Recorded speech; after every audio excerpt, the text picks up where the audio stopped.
folks, welcome to the You Are the Change podcast, where we help you navigate the world of social responsible and impact investing. We always say, don't just invest, invest to make an impact. So thank you for joining us. Let's have some fun. Hi folks, Stephen Kirby here. Welcome to the You Are the Change podcast. I have David Brett Wasser with me from crueltyfreeinvesting.org. I'm excited to have him on. Many of you folks know that I also manage money on the side, and he's a gentleman that provides resources and a site that I use on a daily basis. So I'm familiar with their work, but not as familiar with him. So I appreciate you coming on. How are you? I'm very good. Thank you for having me. Yeah, well, let's get down to it. Again, the objective is fast and furious meets sustainability, so we don't take up a bunch of time. Tell me just your background and why crueltyfreeinvesting.org. Sure. Well, I was an animal rights activist in the 1990s. I'm 52 years old, by the way. And I was in the 1990s, I was an activist, and then I kind of got away for it for many years. And I always thought I would come back if I found something that I could do that would make a real contribution that nobody else was doing. I didn't want to reinvent the wheel. And 3 years ago, I had this idea. I suddenly realized, wait a second. I'm invested in companies through mutual funds. I'm invested in companies that are producing the very products which I am boycotting as a consumer. I mean, I've been a vegetarian and then vegan for almost 30 years now. Wow. And I suddenly realized I'm giving these companies more money on the investment side than I'd ever be giving them on the consumption side if I actually bought their products. What am I doing? So I went to my investment advisor and I told him I want to avoid investing in companies that exploit animals. He said, okay, that's fine. Just give me a list of all the companies that do that. And then every time I buy stock for your account or I buy into a fund, I'll check whether any of the companies in the fund are on that list. And I said, sure, okay, I'll get you that. And I spent about 2 hours online, and I was stunned to find that no such list existed. You'd think like PETA, you always sort of think, oh, well, PETA must have done that, right? No, PETA never did it. Apparently, PETA did consider a project like this, but they abandoned it. This was around 2003, 2004, because they decided it would take too much time and effort. So they thought their time and effort was better spent on other projects. So nobody else had done it. So I thought, well, okay, I'll do it. And I started a 501c3, which, as you say, it's called crueltyfreeinvesting.org. Well, and I hired a few people to help me, and we went through every stock on each of the three major stock exchanges in the United States. That's, of course, New York Stock Exchange, NASDAQ, American Stock Exchange. We didn't look at sort of over-the-counter stocks and local stocks because we didn't think that would be of much interest to a general audience. We looked at national and international companies. And what we did was it was fairly simple. We simply looked at the business plan on the company website, and you can usually almost always tell whether the company is using animals or not, whether it's a matter of agriculture or producing, clothing or medical experiments on animals or animals in entertainment. And we made two master lists. And then if you go to a website, that's what you see when you first, right there on the front page of the website, there's a list of all the companies which exploit animals and all the companies which do not.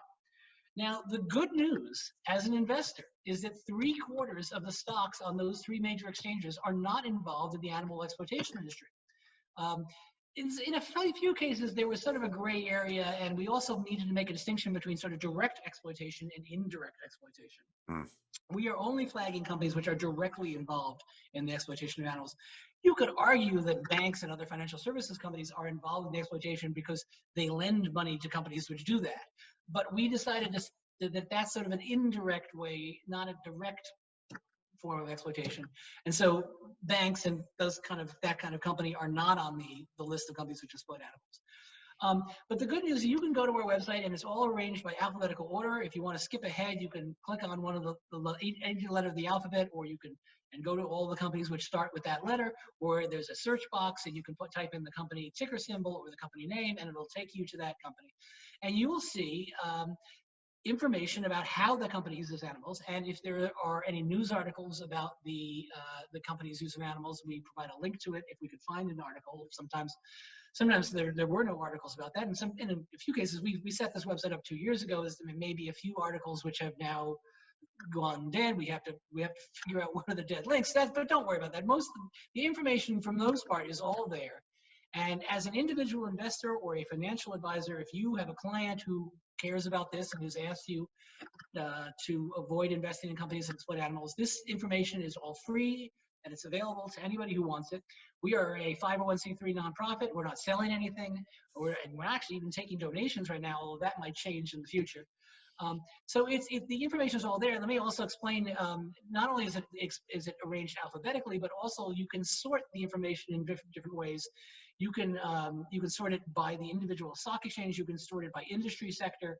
You can go just to the Fortune 500 companies, and all of that is there. We hope that it will be a resource which will be of use to a lot of people, and we know already that it is of use to a lot of people. Almost every week or two, I get an email from somebody who finds the website for the first time and says, "Oh, this is terrific! I'm so glad this is out there. It's a great resource." And by the way, getting back to PETA, it's funny. PETA does have a page about ethical investing on their website. It's very deep within their website, and the page is just one short page, and the page says how important ethical investing is. They explain, investors, it's so important. Don't give your money to companies that do horrible things to animals. This is so important. And then the last paragraph on the page says, investors need to do their research to avoid investing in companies that exploit animals. Sure. Well, now think about this for a second. If the research was easy enough to do, PETA would have done it themselves. Right. But if the research isn't easy to do, which of course it's not, how in the world can any individual investor expect to do this research? This is over 5,000 publicly traded companies on these 3 exchanges. It took us months to do the research. So fortunately, if you don't have months of your time to devote to this task, we did do that research for you. It's all the information is there. And if you don't want to pick out stocks yourself or hire a financial advisor like you who could do that for you, and you just want to invest in a fund, fortunately, as of September, there's now a exchange-traded fund on the New York Stock Exchange. It's VEGN is the call letters. It's the Vegan Climate Fund. It's organized by a company in London called Beyond Fund Advisors. By the way, they have no relation to Beyond Meat. It's just they both use the term Beyond. And Beyond Fund Advisors, basically what they did, our website was instrumental to what they did because they just make a passive index fund of all the companies on our non-exploit list. But they also filtered out companies which they think are contributing to climate change because they feel that most vegans and people who care about animal rights will also care about that, which makes perfect sense. And in fact, on our website, in the About Us section, which I wish more people would read, and unfortunately, a lot of people skip over that section and are confused. So if you do visit our website, maybe the first thing you do, click on About Us. You'll learn a lot, and then you can read it in a couple of minutes. But in the About Us section, we make it very clear that there are plenty of other ethical considerations out there that are important that investors should concern themselves with. Labor rights, human rights, environmental quality. Lots of investors don't want to invest in what are known as ATF, alcohol, tobacco, firearms.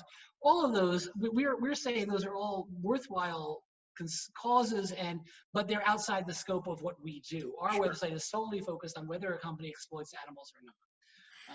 Yep.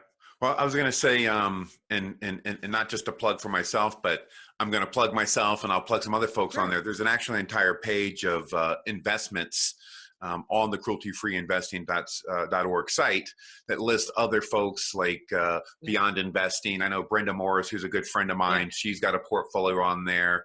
And there's a few others that I've looked at their portfolios, similar concepts, similar ideas, all people that have a passion for animal welfare, just have different ways of going about how to create their portfolio. So again, if you're looking for somebody that's going to be more active with you and actually help you, does Beyond Investing make sense, or what other stocks may make sense, it may behoove you to find somebody on that list as well, and they can steer you towards that. Absolutely, that fund as well. Right now, I think we've got 4 financial advisors that we're looking to, and you and Brenda are 2 of the 4.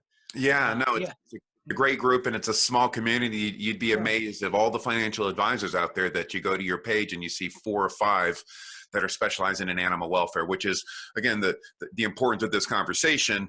And you had brought up PETA earlier, and going to their site, you see the cruelty investing type page. It's a similar concept, but they shied away from it years ago, and it's a little difficult for me to navigate, to be honest. It had ethical company. It had a list of companies. It's just not. It wasn't easy for me to navigate.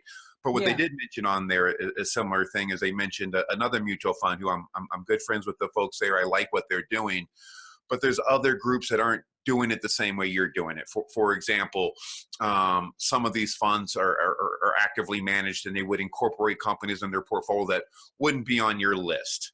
And again, for various reasons, because like you said, it's that threshold of where do you draw the line is tricky.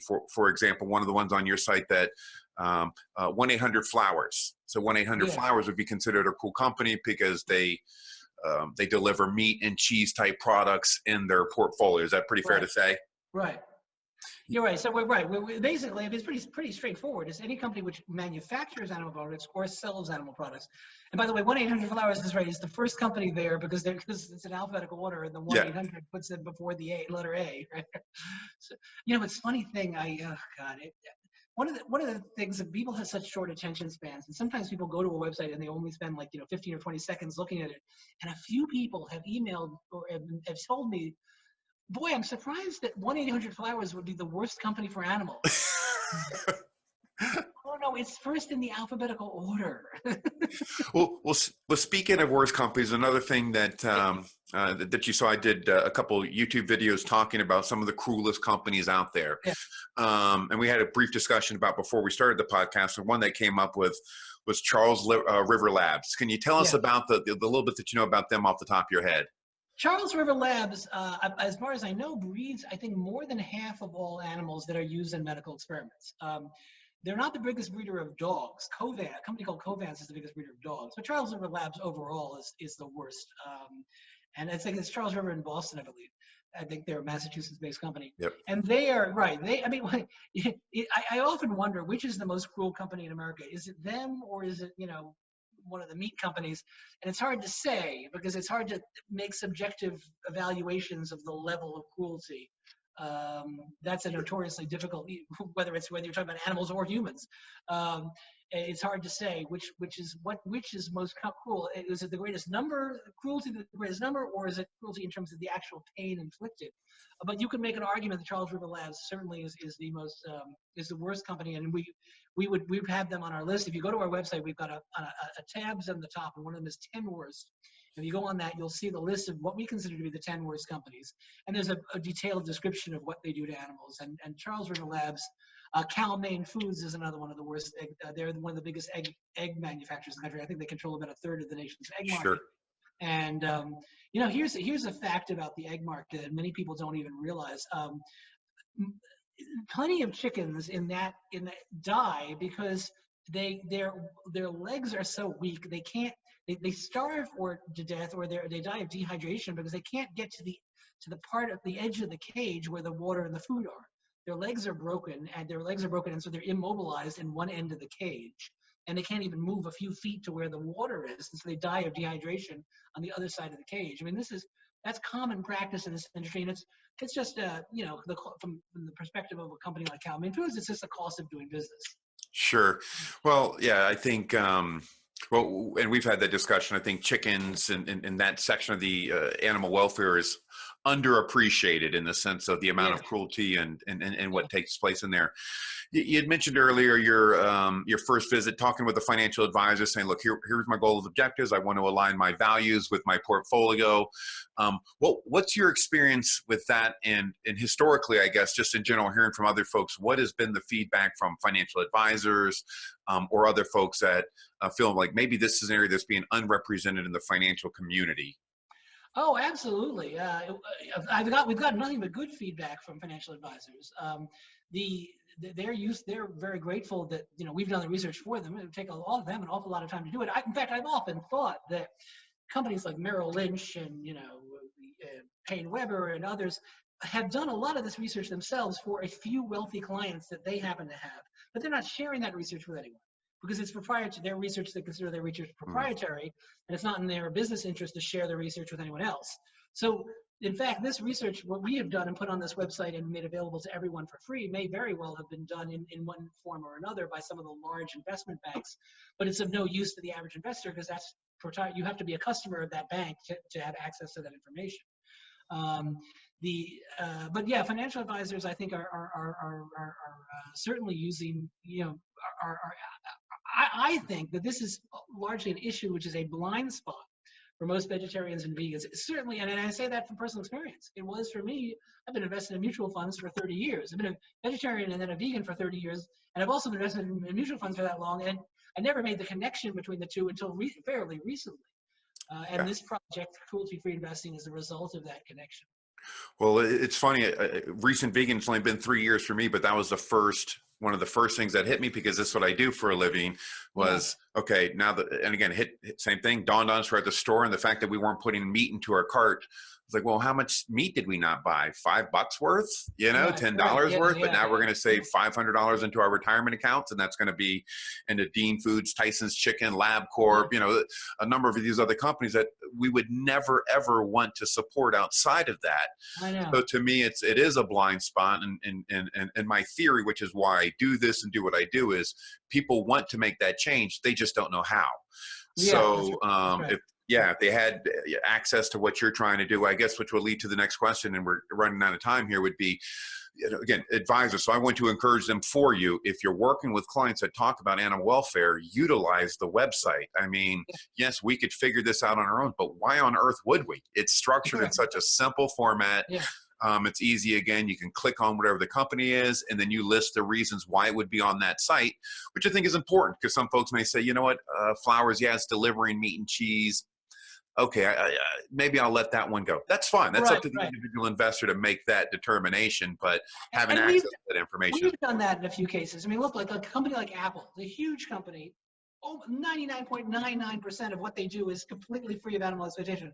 One thing they do, they make leather uh, straps for sure. Apple watches.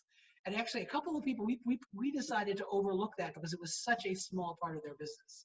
And so we put Apple on the non-exploited list. And there are people who've written in and complained about their ways. Well, look, they're selling the small quantities of leather.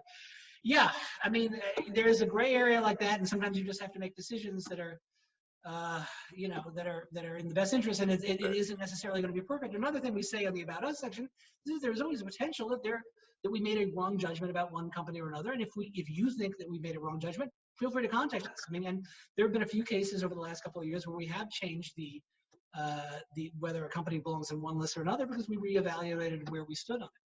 Well, you had mentioned too a big piece, and we'd be remiss if we didn't bring that. And this is the issue of mutual funds. So, in essence, the majority of assets that I run across, most clients have it in a 401k IRA. It's in a mutual fund.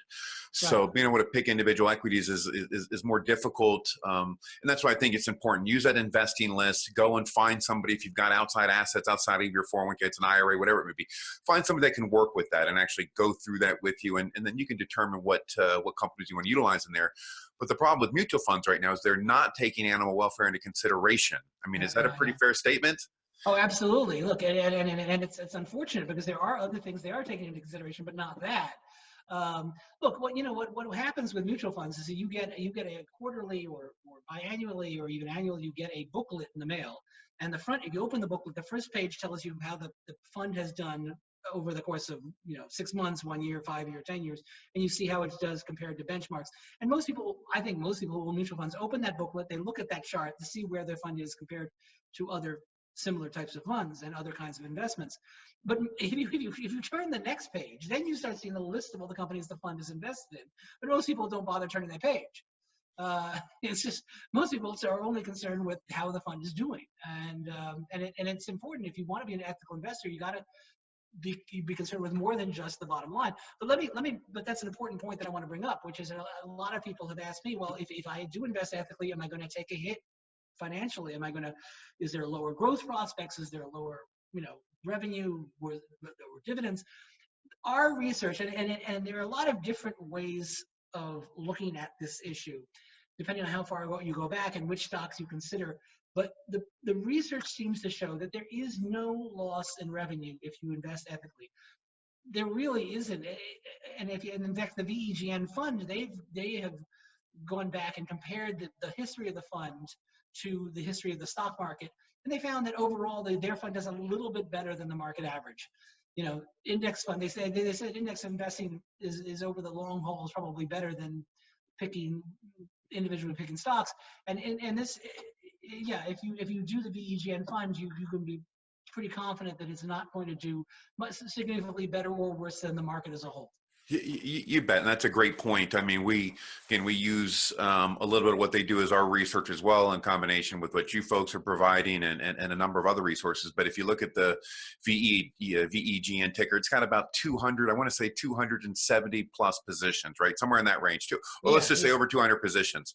The point is, there's over 200 equity positions that you can pick that met their criteria, which yeah. is it's got minimalization of weapons of mass destruction, it's environmentally friendly, and it's animal welfare friendly. That just tells you, as an individual investor, you've got a lot to choose from. It's just understanding, again, where to choose from it, where do you get that information from, and then how do you take that information, design a portfolio Right, that's going to have some other things into consideration: asset allocation, large cap, mid cap, small cap, etc. But there's an unlimited, it seems, amount of options for the average right, person to choose from. So right. it's not a lack of options, it's just a lack of understanding, I think, in most cases. And then again, what do I do with this information? And I think that's what, again, what you folks are providing is so beneficial. So in closing, Yeah. what again, the objective is this: is when folks turn off this podcast, they're able to get off the computer and put something into play. What would the average investor, what could the average investor do right now to utilize what you folks are offering, and make a difference? Well, take a look at your portfolio and then cross-check that portfolio with the lists on our website. And you may be surprised to find that holdings you have fall into a category you might not have expected that company to fall into. Um, and yeah, that'll take a little time, especially depending on how big your portfolio is. But again, as most people don't want to do all that work themselves, they'd rather hire somebody like you to do it. And it's easy enough to do. The information is all there. It's all organized pretty smartly. And I want to, by the way, want to make a brief point. You talked about animal welfare, and it's important to make a distinction between animal rights and animal welfare. Mm, Animal rights is the view that animals should not be used under any circumstances. Animal welfarists believe that it's acceptable to use animals as long as the animals are treated humanely. good And but point. then there's a whole debate about whether the animals really are being treated humanely, because of course that's usually the company's own self-reporting on the issue. The company, of course, has enormous incentive to claim their animals are treated humanely, whether they really are or are not. There's a whole term, it's called humane washing, where they try to make inhumane treatment of animals look humane, or Right. claim that it's humane when it's not. And so that's why I know that like the Humane Society is on the whole animal welfare side of the spectrum. That's not where I am. That's something I think where you are. We're on the animal rights side. So from my perspective, it's easy enough to eliminate companies which use animals at all. You don't have to invest in companies which do use animals, but which claim to do so humanely. I mean, Sure. again, you're free to do that if you want, but I don't. That's not, to me, a really much benefit, because there's no independent analysis of how the company is really treating animals. You're relying on their word, and they have an incentive to lie about It's a great point. It's a that. great Yeah, point. And I've had that discussion with some other folks too. So it's a great point. Folks, take advantage again of the time and energy these guys put into it. There's no charge. They do it out of their own pocket. That's why I believe in right, what these folks are doing. There's nothing in it for them but trying to right. promote what they think is right, and We're that's not we're not selling anything. Where there's no advertising on the site. There's no fee for using the site. It's just there because we care about this subject. You got it. So it's important that you know that it's there. And again, if you're Yeah, working with an advisor who's not familiar with the site, make them familiar with the site, because if it's not just you, it's somebody else, and then you're going right. to make an impact in that way. That's The right. objective is to make an impact everywhere we can, and the more advisors. So these podcasts are as much for Yeah, advisors as they are for exactly. investors. Exactly. It really is. Yeah. Because Yeah, those because they've got the advisors are really the ones who are making the decisions in most cases. Most people look choosing a portfolio of stocks isn't really that hard, but I think most people don't feel like they have the confidence to do it. sure. Because people think, well, if I don't hire somebody to do it for me, I may end up picking a real lemon here. So a lot of people, and for understandably, simply don't have confidence in their own ability to pick stocks, and they'd rather hire an expert like you. Well, 100%. And I tell folks all the time, I could watch a presentation, a podcast on how to change my own oil. At the end of it, I'm probably going to ask that person to change my oil still. So a lot of That's a it's good times analogy. just I'm going to use that. sometimes it's just time and energy spent elsewhere. But Right. Even hey, when Dave, you learn how to do something, it's still easier to just let somebody else do it. you got it. You got it. I'm going to pass the buck to somebody else. But hey, Dave, thank you so much for taking the time. Folks, again, it's crueltyfreeinvesting.org. Again, that's Yeah. crueltyfreeinvesting.org. check out the site. Again, if you're working with a financial professional and this is an area that you have an interest in, take that professional to that site, at least turn them on to that site. And if you're looking for somebody, again, go to the list of investment folks, call them, research them, whatever you may do. But there are some folks out there that really are focused on this as as portfolio managers. It's a cause that they believe in. And again, Dave, thank you so much for your time, sir. Thank you for having me. You got it. We'll talk to you soon. Okay. Well, thank you again for joining us for the You Are the Change podcast. And a thank you to David Brett Wasser from crueltyfreeinvesting.org for helping us out today. As always, you could find more information about You Are the Change at youarethechange.net, where you'll have links to all of our social media and contact information. Thank you again for joining us. Have a great day.